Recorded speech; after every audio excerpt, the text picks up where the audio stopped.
கர்த்தருக்கு சோத்திரம்.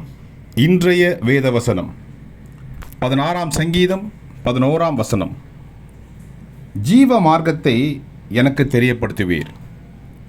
உம்முடைய சமூகத்தில் பரிபூர்ண ஆனந்தமும் உம்முடைய வலது பாரிசத்தில் நித்திய பேரின்பமும் உண்டு. ஆமென். 16ஆம் சங்கீதம் 11ஆம் வசனம். ஜீவ மார்க்கத்தை எனக்கு தெரியப்படுத்துவீர். உம்முடைய சமூகத்தில் பரிபூர்ண ஆனந்தமும் உம்முடைய வலது பாரிசத்தில் நித்திய பேரின்பமும் உண்டு. ஆமென். 16ஆம் சங்கீதம் 11ஆம் வசனம். கர்த்தர் உங்களை ஆசீர்வதிப்பாராக, உங்களோடு கூட இருப்பாராக. ஆமென்.